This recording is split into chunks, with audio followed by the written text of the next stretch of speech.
Welcome to part two of the 7 Years' War. Now we're going to take a look at George Washington. So when we look at the origins of the 7 Years' War, we got to take a look at individuals like George Washington. And yes, I actually do mean the George Washington, the one you're thinking about, right? He's going to be involved heavily in these early stages of what leads up to be the 7 Years' War, right? What had happened here, to give you some background, in Virginia, you had the continual expansion of plantations being put up, farming tobacco and other goods, and it gets all the way up to the Appalachian Mountains and starts to spill over to the other side into the Ohio River Valley.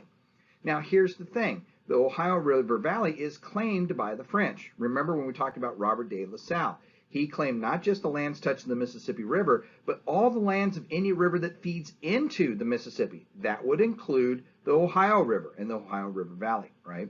So in the 1740s, you're going to have William Trent set up a trading post in the Ohio Valley at a place where three rivers come together: the Ohio River, the Allegheny River, and the Monongahela River, right? And if those three rivers, if that sounds familiar to you, that's where the modern city of Pittsburgh is located, right? Where these three rivers come together.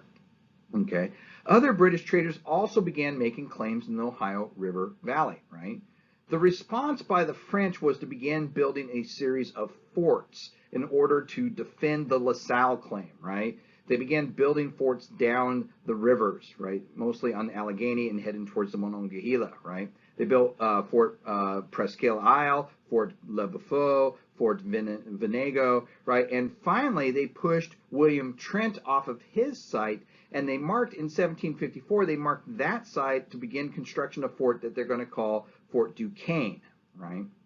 All right. Meanwhile, back in Virginia, as the French begin forcing these Virginian traders and these Virginian land claimants off of their land, the governor of Virginia, a man named Robert Dinwiddie, begins to decide that he needs to exert more authority in the region. Basically, he needs to tell the French, hey, you guys need to get yourself used to us being in here, and y'all need to get out.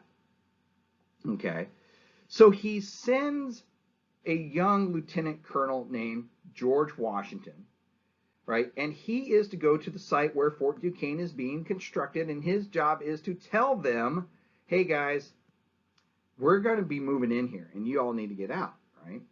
Now, how do you think that was received by the French? Here, this young lieutenant colonel in the militia, he's 22 years old, right? He's got very little military experience, and he is brought in and he is told to tell these people to get out. Well, of course, they tell him to get lost, right?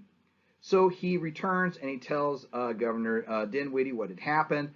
Dinwiddie is, of course, infuriated by this. And so in 1754, he is going to place 160 British militiamen, Virginia militiamen, right, under Washington's command, and tell him, I want you to go into the Ohio Valley and I want you to stop their construction of Fort Duquesne. I want you to prevent them from finishing that fort so then we can establish a fort there and we can exert our authority. Now, by the way, just a little bit of history on this. Fort Duquesne during the war eventually will actually be captured by the English, and they're going to rename it Fort Pitt after the British Prime Minister, William Pitt. And so that's where we get the origins of the name Pittsburgh. So on March 15th, 1754, George Washington and his 160 militiamen set out towards Fort Duquesne, right? They get as far as Great Meadows when they're informed by a Seneca Nation ally, a guy by the name of Tanacharison, that there is a small encampment of French soldiers nearby, about 40 strong. Washington makes the decision to attack this encampment of 40 soldiers, and when they do, they'll attack them, killing 10 of them, capturing 20 more. Amongst the dead is even their commander, Ensign Joseph Coulon de Jumonville, but the remaining 9 are going to escape, right? And they're going to be able to run off and tell the French that Washington and this militia is here in what, remember, French territory, okay? Now, Washington knows that there's going to be a response to this, so he very quickly and hastily puts up a fortification, right? It's called Fort Necessity because it was necessary for him to build it. But he builds it in a horrible spot, right? He builds it at the bottom of a valley.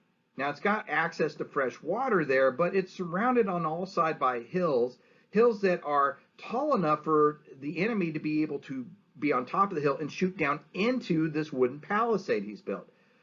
On top of that, these hills are also all covered in trees, so it provides natural cover for the attacking enemy. So this is really a horrible place to build a fort. When you're building defensive fortifications, it's all about location, location, location. This ain't it. Okay?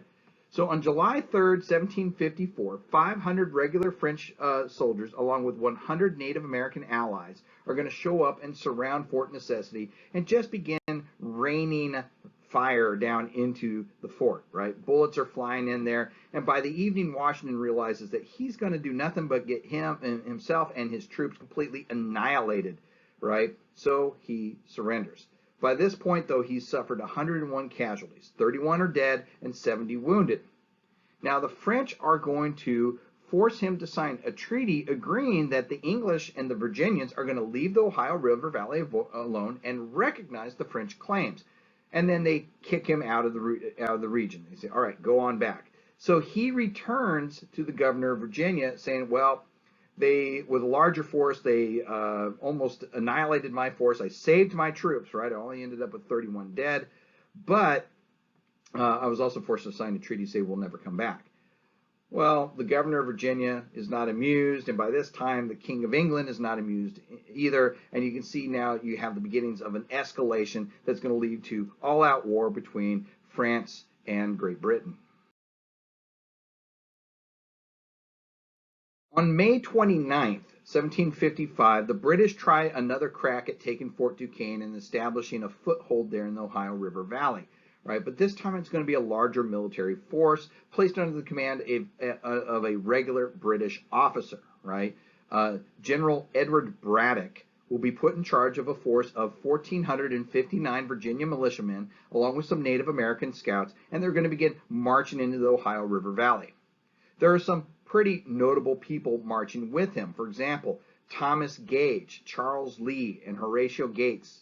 Right? Daniel Morgan is also there. These are all names that will be important in the American Revolution, though not always on the same side, right? And returning for a third trip in Ohio is George Washington. He is going to be General Braddock's aide-de-camp, right? So he's 0-2 in Ohio so far, so maybe the third time's the charm.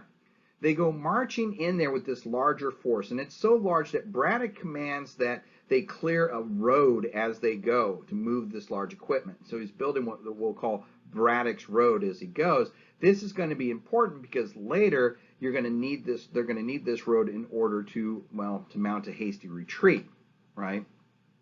Now the French, of course, discovered that the British force is coming, and so they will send a force out of their own to meet them, and they'll meet up with the British on July 9th, 1755, on the river, on the Monongahela River. And there the Battle of Monongahela will take place, right? It's just 10 miles south east of Fort Duquesne, so he's not quite there yet, right? And it is a horrible defeat by for the British, right? The French just trounced them. General Braddock is wounded mortally and dies, right? And Lieutenant Colonel Washington is going to have to take up the command, and he is the one that's going to organize the retreat. By the time everything's said and done, again, 977 casualties have been suffered. A large amount of their men have been suffered, but most of these are just wounded, not dead. You don't have the number of dead. The one thing that we see come out of these 3 trips by Washington into the Ohio River Valley is that clearly we are not painting a picture of a stellar military record so far, but in every case he has made the right decisions in order to save his army and keep them from being destroyed, right? This is something that will actually be very important moving forward when he is the commander-in-chief of the Continental Army during the American Revolution.